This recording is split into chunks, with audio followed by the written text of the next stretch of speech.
This one is, am I the astronaut for refusing to pay for my best friend's bachelorette weekend that is happening a year after her wedding? Hold on, that's not how bachelorette weekends work.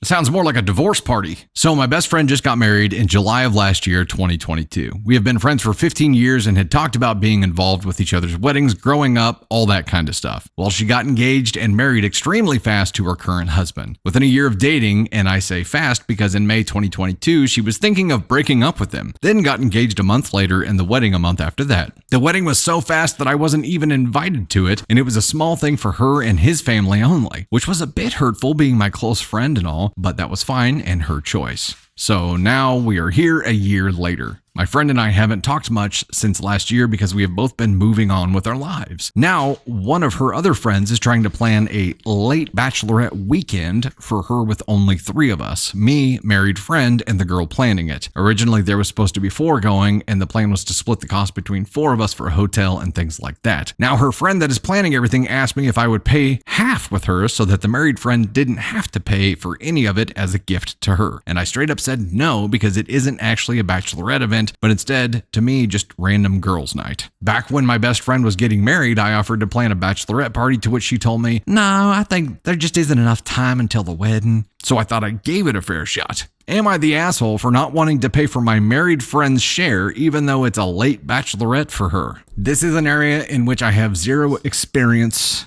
or knowledge. So, except for in the very beginning thinking that's not how bachelorette parties work. I don't know how this whole thing started. I think that would be an interesting thing to know. And OP, for you, it would be an interesting thing to be like, how did this come up? Like a year after the fact, how all of a sudden are we like, you know what, let's do a bachelorette party? Like, whose idea was this? I'm assuming it was the other friend, not the girl who is now married. I think at this point, you missed it. You missed the opportunity to do something like that. Even if it was, a couple of months or a month after the fact, you could probably still pull it off, but you're a year after the fact now, it's just a girl's night. If you wanted to pay her share to make it a gift for her as like a wedding gift, then cool, that's awesome, but they aren't even close anymore. They've just moved on in separate directions with their lives. So not the asshole here, OP.